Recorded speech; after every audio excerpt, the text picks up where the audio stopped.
The theater of war has entered a new era. The West Asia war is not just fought with military, missiles and drones. It has entered a far more complex and a more dangerous battlefield.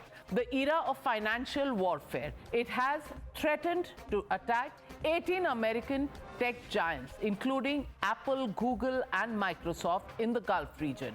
Not a military base or a warship. Iran has threatened 18 companies which represent around $15 trillion in market cap, more than the GDP of every country on earth except the US and China. The second financial choke point for Iran is the Strait of Hormuz. The selective blockade has impacted over $600 billion worth of annual oil trade. The financial cost of this war is growing by the second, by the minute. As per reports, US is spending over $10,000 every second in this war. The conflict has already wiped off $120 billion in the Dubai and Abu Dhabi stock exchanges.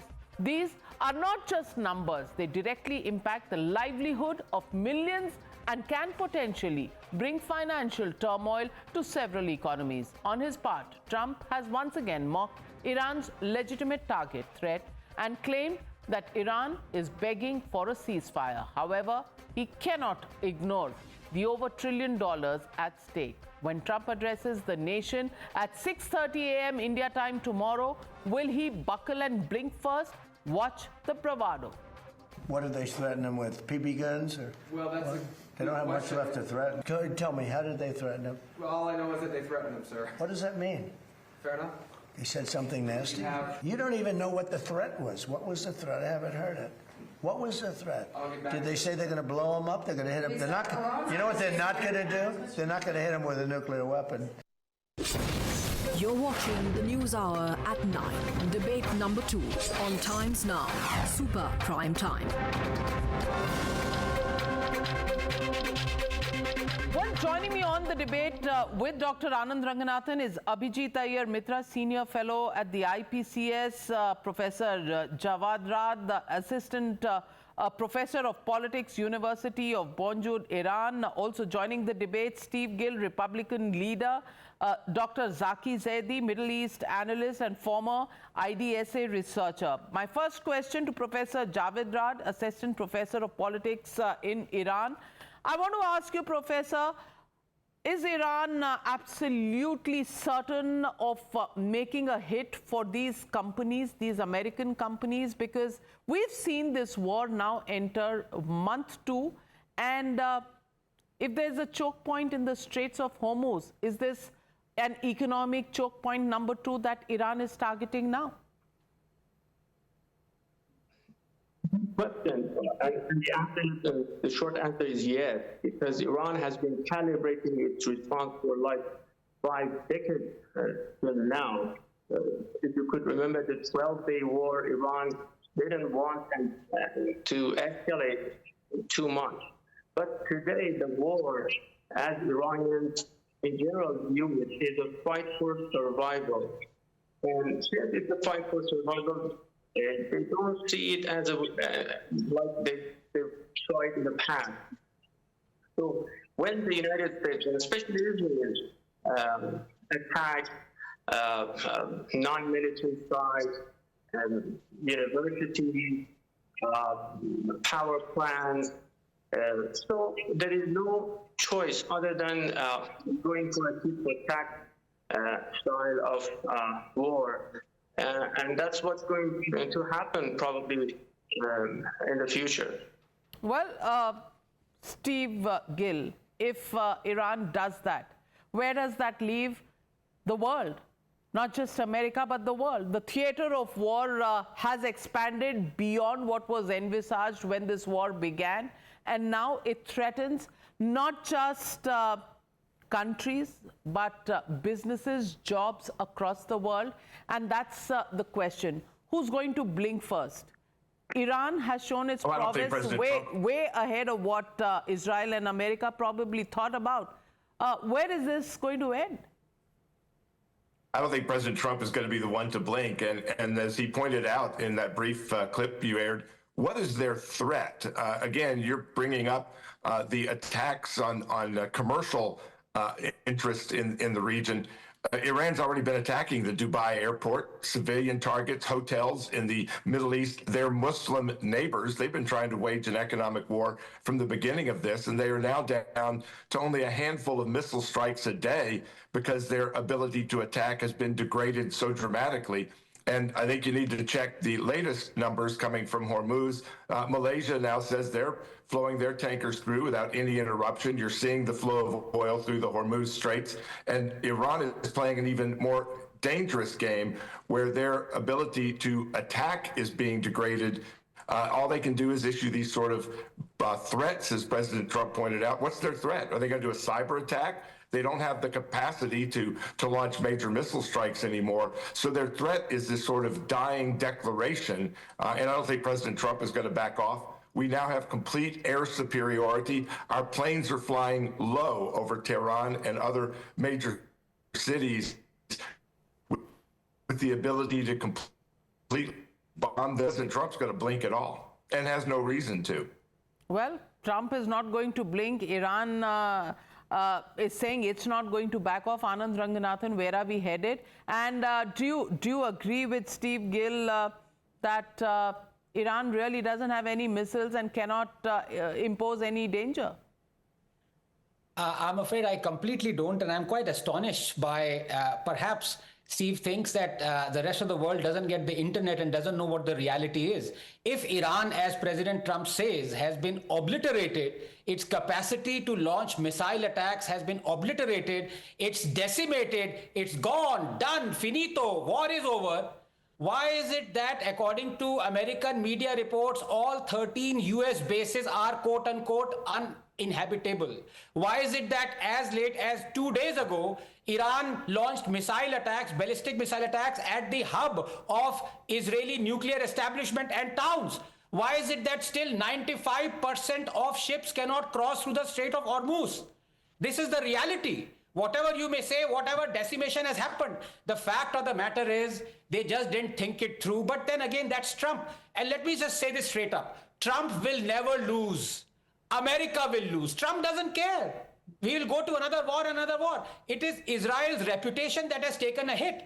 Because when you go into this strategically, how on earth can you go this without securing the Strait of Hormuz? You put the world at peril. And as far as India is concerned, it wasn't our war. It isn't our warring parties. India is suffering the most.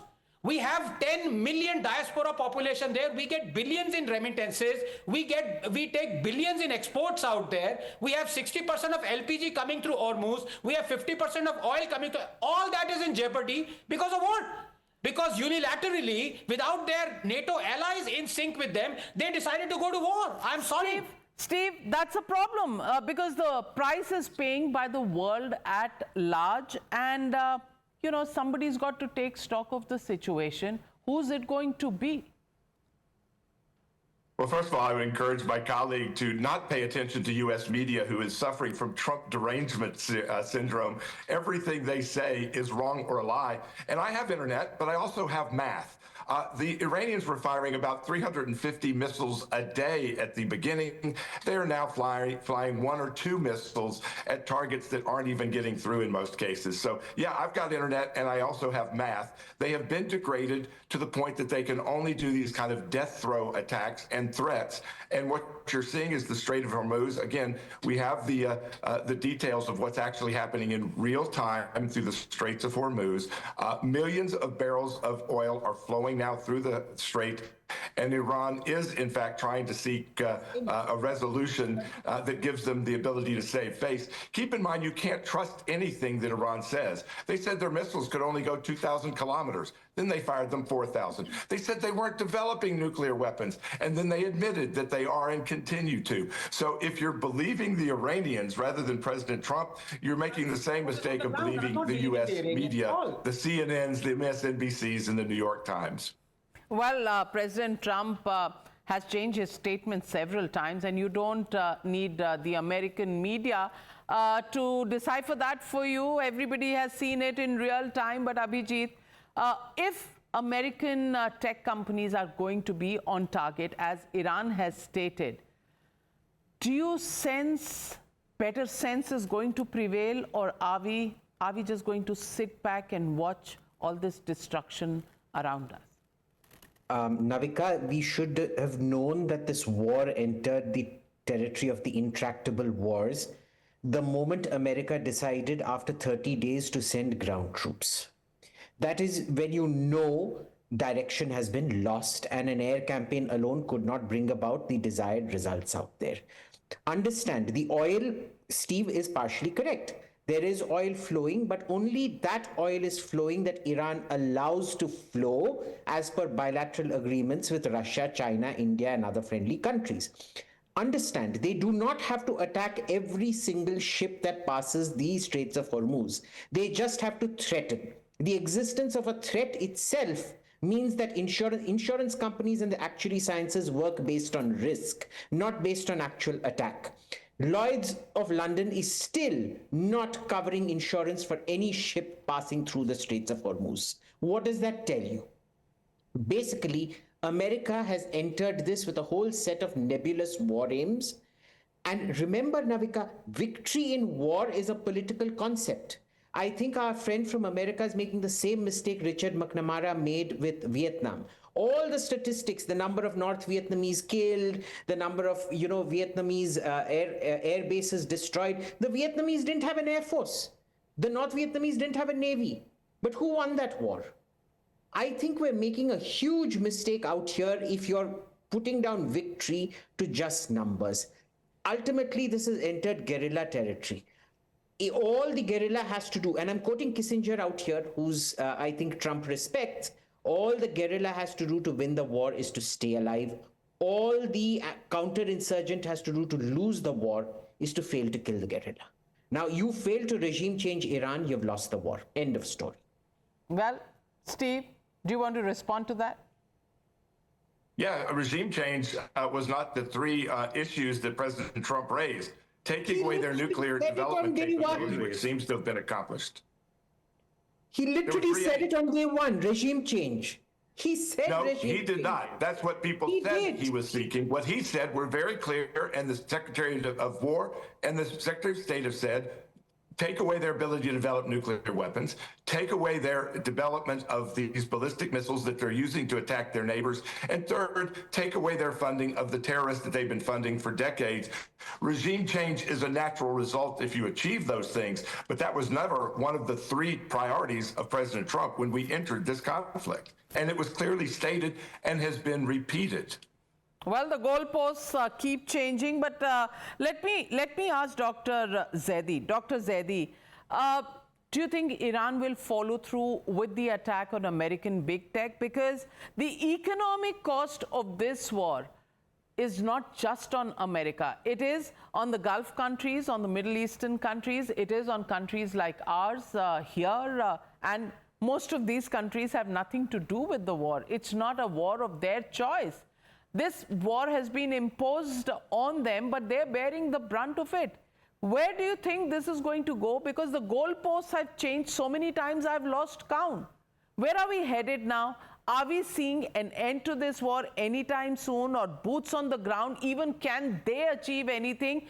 Because when you have air power dropping people on the ground, that's not for a long haul. They can't survive there for a long haul. They need to go there and probably come back fast. So what's the direction? Thank you, Navika. I think, the most important thing in this aspect of the war is that goalposts constantly keep changing. Just yesterday, Trump said, okay, we have decimated the Iranian government capacity to harm the existence of Israel and harm us. And today he walked on those back on those comments, and now today he's saying that no, until unless the Strait of Hormuz is not opened, we are going to obliterate Iranian threat, number one. Other thing is that attack, because Iran has, before this war started, Iran has laid out its strategy that it is going to regionalize this war. and it is going for a tit-for-tat action. When they attacked on the military basis, it retaliated, because if you're launching the attacks on the Indian territory from Kuwait, Bahrain, Saudi Arabia, Dubai, so naturally they become a military target. That is another thing. That is one point. Another point is that when Trump realized that the regime change is definitely not going to happen, and they cannot degrade the military capability, because till today is 30-day plus, and they are still able to, as you said in your opening remarks, Navika, that they are still able to fire the missiles and do a significant damage. So this is a very serious threat, and Iranians don't bluff.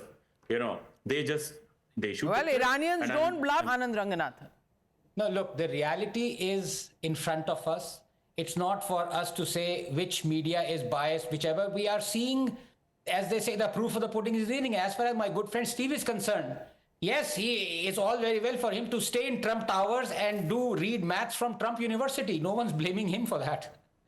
Well, whichever way you see the math, the fact is stock markets across the world are bleeding. Prices of oil are shooting up. Some people may be making some money when statements are made and stock markets just perk up for a bit. But for the rest of the world, we are looking at a dark coming few weeks when this price will need to be paid.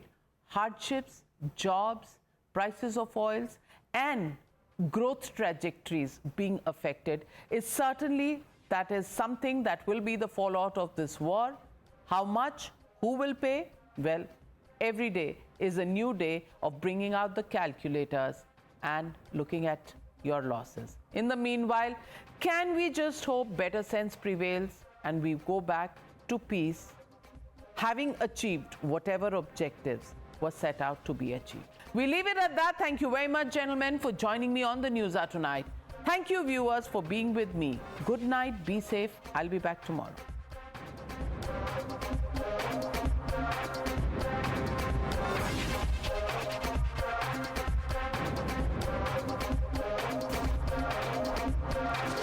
The News Hour at 9.